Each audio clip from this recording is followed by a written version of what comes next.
Welcome to Ramana's Eduzone YouTube channel. ఇంకా ఈ ఛానల్ని ఎవరైనా సబ్స్క్రైబ్ చేయకపోతే దయచేసి సబ్స్క్రైబ్ చేసుకోగలరు. ఈ వీడియోలో ఏపీపీఎస్సీ గ్రూప్ 2కి సంబంధించి ప్రిలిమ్స్లో భాగంగా మనకు ఇండియన్ సొసైటీకి సంబంధించి క్యాస్ట్ మీద కులము, ఈ క్యాస్ట్ కులం మీద మనకు ఎగ్జామినేషన్ పాయింట్ ఆఫ్ వ్యూలో మనము కొన్ని ప్రాక్టీస్ బిట్స్ను చూద్దాం. ఇక్కడ గమనిస్తే ఫస్ట్ క్వశ్చన్ చూడండి. ఇక్కడ మనకు ఫస్ట్ క్వశ్చన్ ఏమంటున్నాడు చూడండి. పరిమిత సమూహాలు సన్నిహిత సంబంధాలు గల జన సమూహాన్నే కులము అని పిలిచినది ఎవరు అంటుండే. అంటే మనకి ఇక్కడ డెఫినేషన్ ఇవ్వడం జరిగింది. డెఫినేషన్ కూడా మనకు ఎగ్జామినేషన్ పాయింట్ ఆఫ్ మనం చక్కగా ఉపయోగించుకోవచ్చు. అంటే మనకు ఎవరు అంటే మనకు పరిమిత సమూహాలు సన్నిహిత సంబంధాలు గల జన సమూహాన్ని కులము అని పిలిచింది ఎవరంటే మనకు ఎంఎన్ శ్రీనివాస్ అండి. చాలా ఇంపార్టెంట్ వ్యక్తి. మనకు ఈ కులం మీద బాగా కృషి చేసినటువంటి అధ్యయనం చేసిన వ్యక్తి ఎవరంటే మనకు ఎంఎన్ శ్రీనివాసరావు గారు. వీళ్ళు ప్రముఖ గ్రంథాలు రచిస్తారండి. ఇతను అవి మనకు ఎగ్జామినేషన్ పాయింట్ ఆఫ్ మనం చక్కగా ఉపయోగించుకోవచ్చు. ఓకేనా. మనకు ఎంఎన్ శ్రీనివాస్ వచ్చేసరికి పరిమిత సమూహాలు సన్నిహిత సంబంధాలు గల జన సమూహమే కులము అని డిఫైన్ చేయడం జరిగింది. నెక్స్ట్ క్వశ్చన్ గమనిస్తే నెక్స్ట్ క్వశ్చన్ ఇక్కడ కులం అనే పదాన్ని మొదటగా ఉపయోగించిన వారు ఎవరు? ఈ కులం అనే పదాన్ని మొట్టమొదటిసారి ఉపయోగించిన ఎవరంటే మనకు పోర్చుగీస్ వారు. అంటే మనకు క్యాస్ట్ అనే వర్డ్ మొట్టమొదటిసారి ఉపయోగించినటువంటి వారు ఎవరు అంటే మనకు పోర్చుగీస్ వారు. ఓకేనా. నెక్స్ట్ క్వశ్చన్ ఇక్కడ మనకు క్యాస్టా అనే ఆంగ్ల పదము కాస్టా అనే స్పానిష్ పదం నుంచి ఉద్భవించిందని తెలిపింది ఎవరు అంటుంది. ఇక్కడ మనం బాగా గమనిస్తే మనకు క్యాస్ట్ అనే పదము కాస్టా అనే స్పానిష్ పదం నుంచి ఉద్భవించిన తెలిపిన వ్యక్తి ఎవరు మనకు చాలా ఇంపార్టెంట్. మనకు హెచ్హెచ్ క్యాట్కార్. మనకు ఈ హెచ్హెచ్ క్యాట్కార్ ఏం చెప్పారంటే మనకు ఈ క్యాస్ట్ అనే పదము కాస్టా అనబడే స్పానిష్ పదం నుంచి ఉద్భవించిందని చెప్పడం జరిగింది. ఇక్కడ మనకు నెక్స్ట్ క్వశ్చన్ గమనిస్తే ఇదేమన్నాడు ఇప్పుడే మనం చెప్పుకున్నాము. ఈ కాస్టా అనగా అర్థం ఏమిటి అని గమనిస్తే అంటే మనకు వంశక్రమము అదేవిధంగా మనకు జాతి అని గుర్తుపెట్టుకోవాలి. మనకు ఈ రెండు కరెక్ట్ అంటే మనకు వంశక్రమము లేదా జాతి వచ్చేసరికి దేని యొక్క అర్థం అంటే మనకు కాస్టా అని గుర్తుపెట్టుకోవాలి. ఓకేనా. నెక్స్ట్ క్వశ్చన్ గమనిస్తే నెక్స్ట్ చూడండి ఇక్కడ మనకు నెక్స్ట్ క్వశ్చన్ గమనిస్తే ఏమంటున్నాడే క్యాస్ట్ అనబడే ఆంగ్ల పదానికి లాటిన్ మూలం ఏది? మనం ఇందాక చెప్పుకున్న మనకి కాస్టా. ఈ కాస్టా వచ్చేసరికి ఏంది మనకు స్పానిష్ పదం అయితే మనకు వచ్చేసరికి క్యాస్ట్ అనే ఆంగ్ల పదానికి లాటిన్ మూల పదం ఏంటంటే మనకు ఇక్కడ చాలా ఇంపార్టెంట్ ఏంటి మనకు కాస్టస్ అయితే ఇక్కడ ఈ కాస్టస్ అంటే నెక్స్ట్ క్వశ్చన్ ఇవ్వడం జరిగింది. అంటే మనకి ఇక్కడ మనకు వచ్చరికి క్యాస్ట్ అనే ఆంగ్ల పదం వచ్చరికి ఎక్కడి నుంచి మనకు కాస్టా అనే స్పానిష్ పదం నుంచి వచ్చింది. అదే మనకి లాటిన్ పదం ఎక్కడి నుంచి మనకు కాస్టస్ నుంచి వచ్చినట్టు మనం గుర్తుపెట్టుకోవాలి. రెండు ఇంపార్టెంట్. ఓకేనా. నెక్స్ట్ కనుక గమనిస్తే ఈ కాస్టస్ అనే లాటిన్ పదానికి గల అర్థం ఏమిటి? ఏంటి మనకు అర్థం అంటే మనకు మనకు వచ్చరికి మనకి ఏంటంటే మనకు స్వచ్ఛత అని గుర్తుపెట్టుకోవాలి. అంటే మనకు కాస్టస్ అనే పదానికి లాటిన్ భాషలో అర్థం ఏంటంటే మనకు స్వచ్ఛత అని గుర్తుపెట్టుకోవాలి. ఇవి రెండోసరికి మనకి ఏంటి మనకు కాస్టా. ఇక్కడ కాస్ట్ ఇది ఏ వర్డ్ మనకు స్పానిష్ వర్డ్గా మనం గుర్తుపెట్టుకోవాలి. ఓకే. రెండు బేసిక్స్ మీద అనమాట. అంటే మనకు ఈ క్యాస్ట్ అనే పదం ఎక్కడి నుంచి వచ్చింది దాని మీద మనకు రెండు మూడు క్వశ్చన్లు ఫ్రేమ్ చేయడం జరిగింది. నెక్స్ట్ క్వశ్చన్ గమనిస్తే నెక్స్ట్ క్వశ్చన్ చూడండి. ఇక్కడ కులాన్ని సమృత సమూహంగా పేర్కొన్నది ఎవరు అంటుండు. అంటే మనకు ఇక్కడ ఏమంటే మనకు కులాన్ని సమృత సమూహంగా పేర్కొంది ఎవరంటే మనకు పేర్కొన్న వ్యక్తి ఎవరు మనకు మదన్ అండ్ మజుందార్ వచ్చేసరికి మనకు కులాన్ని ఎలా క్లోజ్డ్ గ్రూప్ గా పేర్కొనడం జరిగింది. క్లోజ్డ్ గ్రూప్ అంటే మనకు ఓపెన్ గ్రూప్ అంటే మనం ఎప్పుడైనా రావచ్చు ఎప్పుడైనా పోవచ్చు. ఫర్ ఎగ్జాంపుల్ మతం తీసుకోవడానికి ఒక మతం నుంచి ఒక మతం మారచ్చు. కానీ కులం అనేది దేంతో మనకు పుట్టుకతోనే వస్తుంది. అంటే మనకు మన ప్రమేయం లేకుండా వస్తుంది అనమాట. ఓకే. కాబట్టి ఈ కులం నుంచి మనం తప్పించుకోవాలి. కాబట్టి దేని మనకు క్లోజ్డ్ గ్రూప్ గా మనం గుర్తుపెట్టుకోవాలి. అయితే ఈ కులాన్ని సమృత సమూహంగా పేర్కొన్న వ్యక్తి ఎవరు మనకు మదన్ అండ్ మజుందార్ ని గుర్తుపెట్టుకోవాలి. ఓకేనా. నెక్స్ట్ క్వశ్చన్ గమనిస్తే భారతదేశంలో కనపడే ప్రధాన సామాజిక స్థరీకరణ రూపం ఏమిటి అంటుంది. ఇక్కడ మనం బాగా గమనిస్తే ఇక్కడ మనకి ఏంటి మనకు ఈ స్థరీకరణ అంటే మనకు ఎక్కువ తక్కువగా అంటే హోదాను కల్పించడం అంటే ఎక్కువ హోదా లేదా తక్కువ హోదా. అంటే మనకు ఈ భారతదేశంలో ప్రధాన సామాజిక స్థరీకరణ రూపం ఏంటంటే మనకు కులం అని గుర్తుపెట్టుకోవాలి. అయితే మనకి ఇక్కడ ఇంపార్టెంట్ పాయింట్ ఏంటంటే మనకు కులం కేవలం ఎక్కడ మనకు భారతదేశంలో ఉన్నటువంటి కేవలం ఎక్కడ మనకు భారతదేశంలో మాత్రమే ఉన్నటువంటి ఒక సామాజిక సంస్థగా మనం గుర్తుపెట్టుకోవాలి. చాలా ఎక్కడ కూడా మనకి కులం అనే కాన్సెప్ట్ లేదు ఏ దేశంలో కూడా. కానీ మన భారతదేశంలో ఉన్నటువంటి భారతదేశం కనిపించే ఏకైక మనకు సామాజిక సంస్థ మనకు కులము. ఈ కులమే ప్రధానంగా మనకు సామాజికంగా ఒక ఎక్కువ హోదా అదే ఒక తక్కువ హోదాకి కారణం మొత్తం మనం గుర్తుపెట్టుకోవాలి. ఓకేనా. నెక్స్ట్ క్వశ్చన్ మనం గమనిస్తే చూడండి. ఇక్కడ కులం అనున్నది ఇక్కడ మనం చూడండి. మనకు కులం అనున్నదని స్టేట్మెంట్ ఉంటుంది. కులం అనున్నది ప్రాథమిక సామాజిక సమస్య ఇప్పుడే చెప్పుకున్నాము. నెక్స్ట్ వచ్చరికి సామాజిక స్థరీకరణకు ప్రధాన రూపం. అదే ఈ కులాన్ని బట్టి మనకు ఎక్కువ కులంలో ఎక్కువ అదే తక్కువ కులాన్ని బట్టి మనకు ఎక్కువ కులంలో పెడితే మనకు దాని పెద్దోడు అనేది తక్కువ కులంలో పెడితే దాన్ని చిన్నోడైన హోదా ఇవ్వడం జరుగుతుంది. ఇలా హోదా మనం ఏమంటే మనకు సామాజిక స్థరీకరణ అంటామని గుర్తుపెట్టుకోవాలి. ఓకేనా. ఇది కూడా కరెక్ట్. నెక్స్ట్ దాన్ని గమనిస్తే వారసత్వ సంక్రమాన్ని కలిగి ఉంటుంది. కరెక్ట్ కదా. కులం అన్ని కూడా ఒక వంశానికి చెందిన వారు ఒక వారసత్వానికి చెందిన వారే కాబట్టి ఇది కూడా కరెక్ట్. నెక్స్ట్ వృత్తిపరమైనటువంటి స్వేచ్ఛ ఇస్తుంది ఇవ్వదండి. ఇది మనకు రాంగ్. అంటే మనకి బాగా గమనిస్తే ఇక్కడ ఏమంటారంటే వృత్తిపరమైన స్వేచ్ఛ ఉండదు. అంటే మనకు జనరల్గా వృత్తిని బట్టి మన కులాలు ఏర్పడుతుంది. అంటే ఒక కులానికి చెందిన వ్యక్తి ఆ వృత్తిని చేసుకోవాలి. అంటే వృత్తి స్వేచ్ఛ అనేది ఈ కులం ద్వారా రాదని మనం గుర్తుపెట్టుకోవాలి. మనకు కరెక్ట్ అంటే మనకు 1, 2, 3 అని గుర్తుపెట్టుకోవాలి. ఏంటంటే మనకు 1, 2, 3 మాత్రమే సరైనది. ఓకేనా. నెక్స్ట్ క్వశ్చన్ మనం గమనిస్తే నెక్స్ట్ క్వశ్చన్ చూడండి ఒకసారి. ఇక్కడ నెక్స్ట్ క్వశ్చన్ అంటే మనకు సామాజిక గతిశీలత. ఇది మనకి ఇంపార్టెంట్. సామాజిక గతిశీలత అనే పదాన్ని ప్రవేశపెట్టింది ఎవరు మొట్టమొదటిసారి అంటే మనకు సోర్కింగ్ గా మనం గుర్తుపెట్టుకోవాలి. అసలు ఏంటి ఈ సామాజిక గతిశీలత అంటే మనకి ఏంటిది వ్యక్తి యొక్క హోదా అదేవిధంగా అంతస్తులో వచ్చినటువంటి మార్పును మనం ఏమంటామంటే మనకు వ్యక్తి యొక్క హోదా అదేవిధంగా మనకి ఏంటి మనకు అంతస్తు అంతస్తులో మార్పు రావడాన్ని మనం ఏమంటామంటే సామాజిక గతిశీలత అంటాము. ఈ సామాజిక గతిశీలతను మొట్టమొదటి ప్రవేశపెట్టిన వ్యక్తి మనకు సోర్కిన్‌గా మనం గుర్తుపెట్టుకోవాలి. ఓకేనా. నెక్స్ట్ క్వెషన్ గమనిస్తే భారతదేశంలో సామాజిక గతిశీలతకు గల ప్రధాన ఆటంకాన్ని గుర్తించండి. అంటే ఇప్పుడు మనం బాగా గమనిస్తే ఏది మనకు ప్రెజెంట్ ఏది మనకు కుల వ్యవస్థను గుర్తుపెట్టుకోవాలి. కులం వచ్చేసరికి మనకి ఏమంటే సామాజిక గతిశీలతకు నిరోధి. అంటే మనకు అది ఓకే అంటే కులమే మనకేమవుతుంది హోదాను నిర్ణయిస్తుంది, అదేవిధంగా అంతస్తు నిర్ణయిస్తుంది. కాబట్టి మనకు ప్రస్తుతం ఉన్నటువంటి సామాజిక సంస్థలలో అతి ప్రధానమైనటువంటి అంటే అతి ఆటంకం కలిగించేటువంటి దేనికి సామాజిక గతిశీలతకు ఆటంకం కలిగించేటువంటి ప్రధాన ప్రధాన సామాజిక సమస్య అనేది ప్రెజెంట్ మనకు కుల వ్యవస్థను గుర్తుపెట్టుకోవాలి. ఓకేనా. నెక్స్ట్ గా గమనిస్తే నెక్స్ట్ క్వశ్చన్ ఇప్పుడు ఇక్కడ మనకు సామాజిక గతిశీలత డెఫినేషన్ ఇవ్వడం జరిగింది. చూడండి ఇక్కడ ఒకసారి గమనిస్తే ఒక వ్యక్తి యొక్క హోదా మరియు అంతస్తులో వచ్చేటువంటి మార్పును మనం ఏమంటాము సామాజిక గతిశీలత అంటాము. ఇప్పుడే చెప్పుకున్నాము. దీన్ని మొట్టమొదటిసారిగా ప్రవేశపెట్టిన వ్యక్తి ఎవరు మనకు సోర్కిను.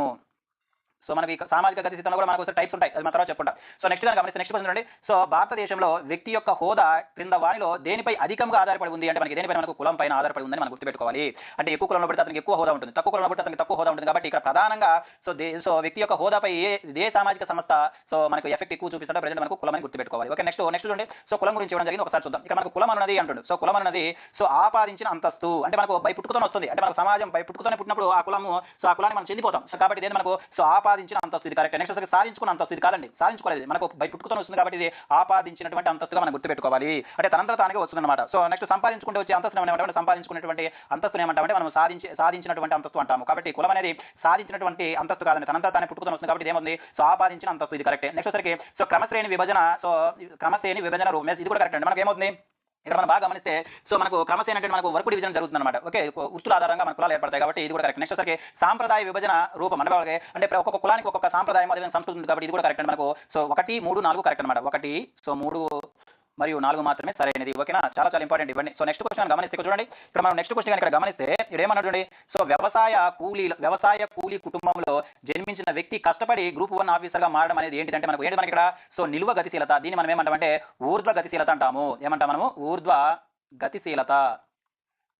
గతిశీలత అంటే మనకు హోదా లేదా అంతస్తు అంటే గతిశీలత ఏంటంటే మనకు హోదా లేదా అంతస్తు పెరగడం లేదా తగ్గడం. అంటే సింపుల్ చెప్పడం అంటే మనకు హోదా లేదా నెక్స్ట్ సరికి అంతస్తు పెరగడం మార్పు అనమాట. అంటే మనకు హోదా అదే విధంగా మనకు అంతస్తులు వచ్చిన మార్పు మనం ఏమంటామంటే గతిశీలత అంటాము, సామాజిక గతిశీలత అంటాం. అయితే మనం బాగా గుర్తుపెట్టుకోవాల్సిన విషయం ఏంటంటే ఇక్కడ ఏమంటే వ్యవసాయ కూలి కుటుంబంలో జన్మించినటువంటి వ్యక్తి కష్టపడి గ్రూప్ 1 ఆఫీసర్ అంటే అతని హోదా పెరిగిందా తగ్గిందా, పెరిగింది. కాబట్టి దాన్ని మనం ఏమంటామంటే ఊర్ధ్వ గతిశీలత అంటాం. అదేవిధంగా దీనికి విషమ స్తరీయ గతిశీలత అంటాం. అంటే మనకు గతిశీలత అంటే మనకు కనిపిస్తే దాన్ని ఏమంటామంటే మనకి ఇక్కడ సమస్తరీయ గతిశీలత అంటే మనకు ఎటువంటి మార్పు లేకపోవడం, అంటే మనకు అతని హోదాలో కానీ అంతస్తులో కానీ ఎటువంటి మార్పు లేకపోతే దాన్ని మనం ఏమంటామంటే సమస్తరీయ గతిశీలత అంటాము. అదేవిధంగా మార్పు వచ్చినట్లే దాన్ని మనం ఏమంటామంటే విషమ స్తరీయ గతిశీలత అంటాము. నెక్స్ట్ సరి మనకు తరాల గతిశీలత కనిపిస్తుంది. తరాలు అంటే ఒక తరంలో పేదవాడు ఉంటాడు, ఇంకొక తరంలో ఏమవుతుంది ధనవంతుడు అవుతాడు, హోదా మారుతుంది. అటువంటి వాటి మనం ఏమంటే తరాల గతిశీలత అంటాం. అందులో మనకు 2 రకాలు ఉంటాయి. మనకు నిలువ గతిశీలత, అదేవిధంగా అడ్డు గతిశీలత అనమాట. అంటే మనం బాగా గమనిస్తే అంటే మనకు హోదా పెరుగుతుంది దాన్ని ఏమంటే మనం నిలువ లేదా ఊర్ధ్వ గతిశీలత అంటాం. హోదా కానీ తగ్గుతుంది అప్పుడు మనం ఏమంటామంటే అడ్డు గతిశీలత అంటాం. కానీ ఇక్కడ పేదవాడు కాస్త ఏమైనా గ్రూప్ 1 ఆఫీసర్ అయ్యారు కాబట్టి అదొసరికి ఇక్కడ మార్పు వచ్చింది, హోదాలో మార్పు వచ్చింది. కాబట్టి ఇదేంటి విషమ స్తరీయ గతిశీలకు ఎగ్జాంపుల్. అదేవిధంగా అందులో దేంట్లో అంటే మనకు నిలువ గతిశీలత అనమాట. అంటే మనకి సరైన ఆన్సర్ మనకి 2 మరియు 3 సరైనది. చాలా చాలా ఇంపార్టెంట్ సామాజిక గతిశీలత అంటే సింపుల్ గా మనం చెప్పాలంటే సామాజిక గతిశీలత అంటే మనకు వ్యక్తి యొక్క హోదా లేదా అదేవిధంగా అంతస్తులో మార్పు రావడం. పెరిగితే దాన్ని ఏమంటామంటే నిలువ గతిశీలత అంటాం, తగ్గితే దాన్ని ఏమంటామంటే అడ్డు గతిశీలత అంటామని గుర్తుపెట్టుకోవాలి. ఓకేనా. నెక్స్ట్ చూడండి ఇక్కడ నెక్స్ట్ మనకు హిస్టరీ ఆఫ్ ది కాస్ట్. ఇక్కడ మనకు ఒకసారి ఏమంటుంటే హిస్టరీ ఆఫ్ ది కాస్ట్ అనే గ్రంథాన్ని రచించింది ఎవరు మనకు కేర్కర్ గారు మనం గుర్తుపెట్టుకోవాలి. నెక్స్ట్ దాన్ని గమనిస్తే భారతీయ సమాజంలో ఒక వ్యక్తికి కులం ద్వారా వచ్చిన హోదా అనున్నది అంటుంది. అంటే మనకు భారతీయ సమాజంలో ఒక వ్యక్తికి కులం ద్వారా వచ్చినటువంటి హోదా ఏంటి మనకు చెప్పండి. ఇప్పుడు మనం చెప్పుకున్నాం మనకు ఆపాదించినటువంటి అంతస్తు మరియు హోదా మనం గుర్తుపెట్టుకోవాలి. మనకు సమాజం నుంచి పుట్టగానే సమాజం మనకు వచ్చేస్తుంది, తనంతర తాను వస్తుంది. కాబట్టి ఇటువంటి అంతస్తులు ఏమంటాం, అంతస్తు లేదా హోదా ఏమంటామంటే మనకు ఆపాదించినటువంటి అంతస్తు లేదా హోదా అంటామని గుర్తుపెట్టుకోవాలి. ఓకేనా. నెక్స్ట్ క్వశ్చన్ గమనిస్తే చూడండి ఇక్కడ మనము నెక్స్ట్ క్వశ్చన్ చూద్దాం చూడండి. డిపెండెంట్ కాస్ట్ అనగా చాలా చాలా ఇంపార్టెంట్. ఇక్కడ మనకు డిపెండెంట్ కాస్ట్ అంటే ఏంటంటే డిపెండెంట్ కాస్ట్ అంటే ఏంటంటే మరొక కులాన్ని జీవనోపాధి కోసం ఆశ్రయించే కులం. అంటే మనము కొంతమంది ఏం చేస్తారంటే తన జీవనాన్ని గడుపుకోవడానికి మరొక కులంపై ఆధారపడి ఉంటారు. అటువంటి కాస్ట్ మనం ఏమంటామంటే మనకు డిపెండెంట్ కాస్ట్ అంటాము. దీన్ని బాగా అనాలిసిస్ చేసిన వ్యక్తి మనకు ఎంఎన్ శ్రీనివాసు. దీన్ని మనం డామినెంట్ కాస్ట్ అంటాము. ఏమంటామండి డామినెంట్ కాస్ట్ అంటామని గుర్తుపెట్టుకోవాలి. ఓకే. ఎంఎన్ శ్రీనివాసన్. ఇక్కడ నెక్స్ట్ క్వశ్చన్ గమనిస్తే ఇప్పుడు ఆధిపత్య కులం అనగా ఇప్పుడు ఆధిపత్య కులం ఇది ఆధిపత్య కులంని బాగా అధ్యయనం చేసిన వ్యక్తి అంటే మనకు ఎంఎన్ శ్రీనివాసన్ గుర్తుపెట్టుకోవాలి. ఇతనికి డిపెండెంట్ క్యాస్ట్ ఎటువంటి సంబంధం లేదండి. నెక్స్ట్ గమనిస్తే ఆధిపత్య కులం అనగానేమి అంటే గమనిస్తే మనకు ఆధిపత్య కులం అంటే చూడండి ఫస్ట్ చూద్దాం. ఒక ప్రాంతంలో తన ప్రభావాన్ని చూపెట్టేది ఎస్ ఇది కరెక్ట్ అండి. సో ఒక ప్రాంతంలో ఆర్థికంగా అన్ని కులాల కంటే సో ముందంజలో ఉండేది. Yes correct. నెక్స్ట్ వచ్చేసి ఒక ప్రాంతంలో సో రాజకీయంగా అన్ని కులాల కంటే ముందంజలో ఉండేది. సో నెక్స్ట్ వచ్చేసి ఒక ప్రాంతంలో సామాజికంగా, ఆర్థికంగా మరియు రాజకీయ పరిస్థితులను తన ఒక చెప్ప చేతుల్లో ఉంచుకునేదే మనకి ఏ కులం అంటే మనకు ఆధిపత్య కులం. అంటే మనకు బాగా గమనిస్తే సో ఆధిపత్య కులం అంటే ఏంటంటే సో ఒక ప్రాంతంలో తన ప్రభావం ఎక్కువగా చూపించే కులము. అదేవిధంగా ఆర్థికంగా అవ్వచ్చు, రాజకీయంగా అవ్వచ్చు, సామాజికంగా అవ్వచ్చు, అన్ని విధాలుగా చూసినా కూడా ఆ కులం ఎలా ఉంటుంది మనకు పీక్ లెవెల్లో ఉంటుంది. అటువంటి కులాన్ని మనం ఏమంటామంటే ఆధిపత్య కులం అంటామని గుర్తుపెట్టుకోవాలి. ఈ కులం పైన బాగా అధ్యయనం చేసిన వ్యక్తి మనకు ఎంఎన్ శ్రీనివాసన్ అని మనం గుర్తుపెట్టుకోవాలి. ఓకేనా. సో నెక్స్ట్ క్వశ్చన్ గమనిస్తే అంటే మనకి ఏమవుతుంది అన్ని సరైనవే, అన్ని కూడా సరైనవే. ఓకేనా. సో నెక్స్ట్ క్వశ్చన్ గమనిస్తే ఆధిపత్య కులం అనే భావనను మొదటిసారిగా తెలిపినది ఎవరు? ఇప్పుడు మనం చెప్పుకున్నాం. సో అంటే మనకు దీని ఏమంటాము ఆధిపత్య కులంని అంటే డామినేట్ క్యాస్ట్ అంటాం ఇంగ్లీష్లో. ఈ ఆధిపత్య కులం అనే భావన మొదటిసారిగా తెలిపిన వ్యక్తి మనకు ఎంఎన్ శ్రీనివాసన్ లేదా శ్రీనివాసన్ గుర్తుపెట్టుకోవాలి. సో నెక్స్ట్ క్వశ్చన్ గమనిస్తే సో ఈ క్రింది వాటిలో ఆశ్రిత కులాన్ని సో గుర్తించండి అంటుంది. ఎవరు మనకు బుడబొక్కలు. సో ఇక్కడ బాగా గమనిస్తే సో వీళ్ళు సో వీళ్ళు సో బతకడానికి మరొక కులం పైన ఆధారపడతారు. సో మరొక కులంపై ఆధారపడి జీవనం చేస్తారు కాబట్టి అటువంటి వారిని మనం ఏమంటామంటే సశ్రిత కులాన్ని ఆశ్రయించేవారు అంటాం. ఇక్కడ మనకు వచ్చరికి మనకు బుడబొక్కలను గుర్తుపెట్టుకోవాలి. నెక్స్ట్ క్వశ్చన్ గమనిస్తే చూడండి ఇక్కడ. సో నెక్స్ట్ క్వశ్చన్ చూడండి ఇక్కడ. సో ఏకరూపిత సో మనకు డెఫినేషన్ ఇచ్చాడు, కులం డెఫినేషన్ ఇవ్వడం జరిగింది. ఒకసారి గమనిస్తే ఏకరూపకత కలిగిన సముదాయాన్ని కులం అని తెలిపింది ఎవరంటే ఎవరు మనకి ఇక్కడ సో రిస్లే గారు. చాలా ఇంపార్టెంట్. సో రిస్లే ఏం చెప్పాడు మనకు సో ఒకే రూపత కలిగినటువంటి సముదాయాన్ని ఏమని చెప్పాడు మనకు కులం అని చెప్పడం జరిగింది. సో నెక్స్ట్ క్వశ్చన్ గమనిస్తే ఏమంటే సో క్రింది వాటిలో కులం యొక్క లక్షణం కానిది అంటే మనకు కులం యొక్క లక్షణాలు ఇంపార్టెంట్. సో అదేవిధంగా మనకు సో ప్రకార్యాలు అంటే విధులు ఇంపార్టెంట్. అదేవిధంగా వాటి వల్ల సో మనకు డ్రాబ్యాక్స్ కూడా ఇంపార్టెంట్. మనకు ఇవన్నీ కూడా మనకి ఎగ్జామినేషన్ పాయింట్ రావడానికి అవకాశం ఉంటుంది. అంటే మనకు కులం యొక్క ప్రధాన లక్షణాలు ఏంటివి, కులం యొక్క సో విధులు ఏంటివి, కులం యొక్క డ్రాబ్యాక్స్ లిమిటేషన్స్ అనేవి మనకి ఎగ్జామినేషన్ పాయింట్ ఆఫ్ మనం చక్కగా ఉపయోగించుకోవచ్చు. ఓకేనా. ఇక్కడ గమనిస్తే ఏమంటున్నాడు ఇక్కడ సో క్రింది వాణిలో కులం యొక్క లక్షణం కానిదేది అంటాడు.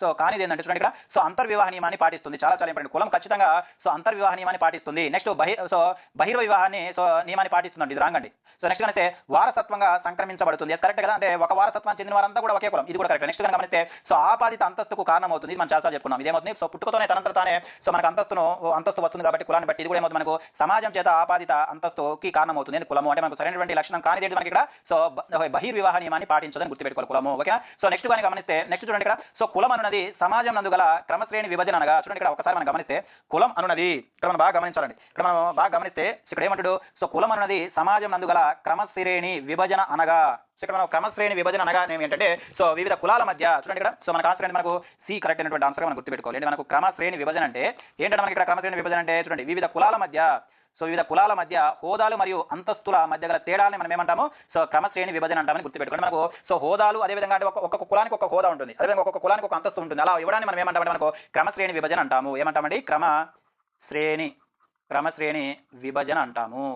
ఓకేనా. చాలా ఇంపార్టెంట్. సో నెక్స్ట్ క్వశ్చన్ గమనిస్తే కులం చూడండి ఇక్కడ సో కులం ఎందుకని తీసివేయలేనిది అదేవిధంగా మార్చలేనిది మరియు పంపిణీ చేయలేనిదిగా దృఢంగా కొనసాగుతూ ఉంటుంది. సో మనం కులాన్ని నుంచి మనం బయటికి వెళ్ళలేము, అదేవిధంగా మన కులాన్ని మార్చుకోలేము, అదేవిధంగా మనము సో ఒక కులాన్ని ఇంకొక కులంగా మారలేము, సో పంపిణీ చేయలేము. ఎందుకంటే చూడండి ఇక్కడ వారసత్వ లక్షణంతో వస్తుంది కాబట్టి. ఎస్ కరెక్ట్ ఇది. సో నెక్స్ట్ సరికి అంతర్వివాహాన్ని పాటిస్తున్నాం కాబట్టి, అదేవిధంగా నెక్స్ట్ సో కులపరమైనటువంటి ప్రత్యేక సంస్కృతులు ఉన్నాయి కాబట్టి. ఎస్ ఇది కూడా నెక్స్ట్ సరికి సో ప్రతి కులము తనకంటూ ఒక గర్వాన్ని కలిగి ఉంటుంది కాబట్టి. అంటే మనం బాగా గమనిస్తే సో ఒక కులం నుంచి మనము తీసివేయలేము, అదేవిధంగా మార్చలేము, అదేవిధంగా పంపించలేము, ఎందుకంటే మనకు సో వారసత్వ లక్షణంతో వస్తుంది కాబట్టి. ఎస్ ఇది కరెక్ట్. నెక్స్ట్ అంతర్వివాహాన్ని పాటిస్తున్నాం కాబట్టి ఇది కూడా కరెక్ట్. నెక్స్ట్ సో కులపరమైన ప్రత్యేక సంస్థలు ఒక్కొక్క కులానికి ఒక్కొక్క సంస్కృతి ఉంటుంది కాబట్టి, అదే మనకు సో ప్రతి కులము తన గొప్పను సో తన కులమే గొప్ప అనే గర్వకారణం ఉంటుంది కాబట్టి వీటన్నిటి వల్ల మనము సో కులం ఎందుకు మనం కులాన్ని మనం తీసివేయలేము, మార్చలేము, అదేవిధంగా మనకు సో పంపిణీ చేయలేము. అంటే మనకి ఇవన్నీ కూడా కరెక్ట్. అంటే మనకు ఆన్సర్ ఏమవుతుంది మనకు సో 1, 2 మరియు 3 సరైనవి. చాలా ఇంపార్టెంట్. సో ఇంత డెప్త్గా మనం చూడాలన్నమాట. సో నెక్స్ట్ కానీ గమనిస్తే ఇవన్నీ కూడా కులం యొక్క లక్షణాలు. ఓకే. సో నెక్స్ట్ కానీ గమనిస్తే నెక్స్ట్ క్వశ్చన్ 20 క్వశ్చన్ చూద్దాం. చూడండి 20 క్వశ్చన్ కానీ ఒకసారి మనం గమనిస్తే 20 క్వశ్చన్ ఏమంటున్నాడు ఇక్కడ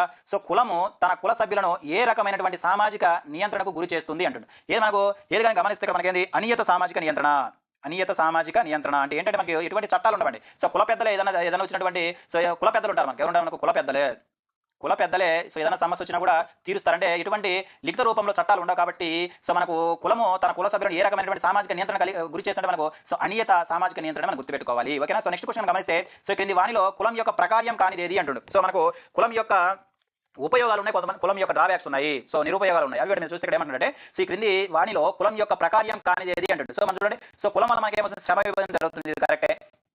సో నెక్స్ట్ సామాజిక భద్రత కూడా ఉంటుంది కులం వల్ల. నెక్స్ట్ చేతి వృత్తుల సంరక్షణ కూడా ఉంటుంది. కరెక్ట్. నెక్స్ట్ సామాజిక స్థిరీకరణ, ఇది ఉపయోగం కాదు, ఇది డ్రాబ్యాక్. అంటే సామాజిక స్థిరీకరణ అంటే సో అంటే హోదాను అదేవిధంగా అంతస్తు అంటే పెద్ద కులంలో పడితే ఏమవుతుంది మంచి హోదా ఇస్తారు, మంచి అంతస్తు ఉంది. ఇది అదేవిధంగా చిన్న కులంలో పడితే మనకు ఏమవుతుంది సో ఒక అంత పెద్దగా హోదా ఉండదు, అదేవిధంగా మనకు అంతస్తు ఉండదు కాబట్టి ఇది వచ్చేసరికి మనకి ఏంటి లిమిటేషన్.